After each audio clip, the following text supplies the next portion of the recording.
بسم اللہ الرحمن الرحیم الحمد للہ والصلاة علی رسول اللہ اما بعد فاعوذ باللہ من الشیطان الرجیم بسم اللہ الرحمن الرحیم۔ حضرات سامعین، آج جس مسئلے کو میں بیان کر رہا ہوں وہ یہ ہے کہ عید جمعہ والے دن آ جانا۔ کچھ لوگ اس بات کو منحوس سمجھتے ہیں اور بھاری سمجھتے ہیں، اور خصوص بالخصوص یہ چونکہ توہم پرستی کا زمانہ ہے، لوگوں نے خواہ مخواہ اپنے وہم پالے ہوئے ہیں، تو لوگ یہ سمجھتے ہیں، اور خصوص بالخصوص جو حکام ہیں یا پھر ملکوں کے بادشاہ ہوتے ہیں،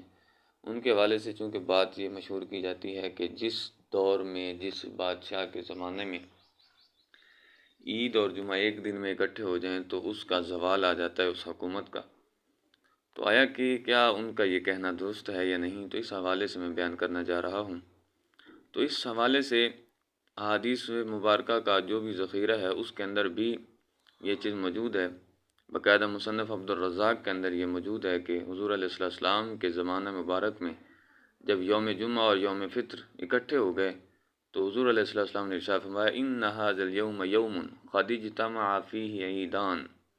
فرمایا کہ یہ وہ دن ہے کہ جس کے اندر تمہارے لیے دو عیدیں اکٹھی ہو چکی ہیں، فمن احب فلینقلب ومن احب ان ینتظر فلینتظر۔ تو پھر فرمایا کہ اب جو بندہ عید پڑھ چکا ہے، اب اگر وہ لوٹنا چاہتا ہے اپنے گھر میں تو لوٹ سکتا ہے، اور جو یہ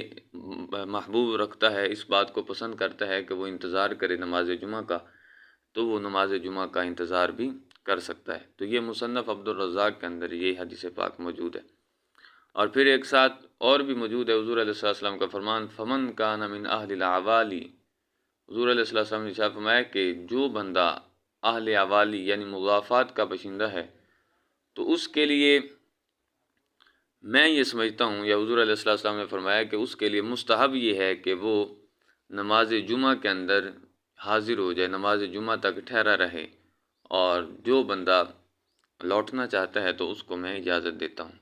اور اس کے علاوہ اور بھی کئی مقامات پر حضور علیہ السلام کا فرمان موجود ہے، اور پھر صحابہ کرام علیہم رضوان نے بھی اس کو بہتر سمجھا ہے، جس طرح کہ سنن نسائی شریف کے اندر، سنن نسائی کے اندر یہ موجود ہے کہ حضرت امیر معاویہ رضی اللہ تعالیٰ عنہ نے زید بن ارقم سے پوچھا اشہدت مع رسول اللہ صلی اللہ علیہ وسلم عیدین، کیا آپ حضور علیہ السلام کے ساتھ موجود تھے کہ حضور علیہ السلام نے دو عیدیں کی ہوں، یعنی ایک ہی دن کے اندر دو عیدیں آئی ہوں؟ تو فرمایا کہ نعم صلی العید من اول النہار ثم رخص فی الجمعہ، کہ حضور علیہ السلام کے زمانہ میں دو عیدیں اکٹھی ہوئیں۔ وہ کیسے؟ کہ انہوں نے فرمایا کہ دن چڑھے حضور علیہ السلام نے نماز عید پڑھائی اور پھر نماز جمعہ میں رخصت عطا فرما دی۔ مطلب یہ کہ رخصت عطا فرمائی کہ جو گھر جانا چاہے وہ گھر چلا جائے، جو ادھر ہی بیٹھ کر نماز جمعہ کا انتظار کرنا چاہتا ہے تو وہ نماز جمعہ کا انتظار کر لے۔ تو لہٰذا یہ احادیث کا جو ذخیرہ ہے اور اس کے علاوہ بھی جو امت کا اجماع ہے، یہ اس بات پر دلالت کرتا ہے کہ نماز جمعہ بھی ادا ہو سکتی ہے، اور اسی دن اگر نماز عید ادا ہو جائے تو اس میں کوئی مسئلہ نہیں، کیونکہ لوگ یہ سمجھتے ہیں کہ اگر ایک ہی دن میں دو خطبے اکٹھے آ جائیں تو اس کو منحوس قرار دیتے ہیں۔ یقیناً اس کا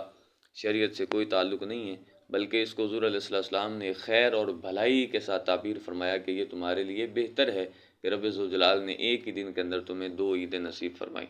رب ذوالجلال سے دعا ہے کہ رب ذوالجلال عمل کی توفیق عطا فرمائے اور سمجھنے کی توفیق عطا فرمائے۔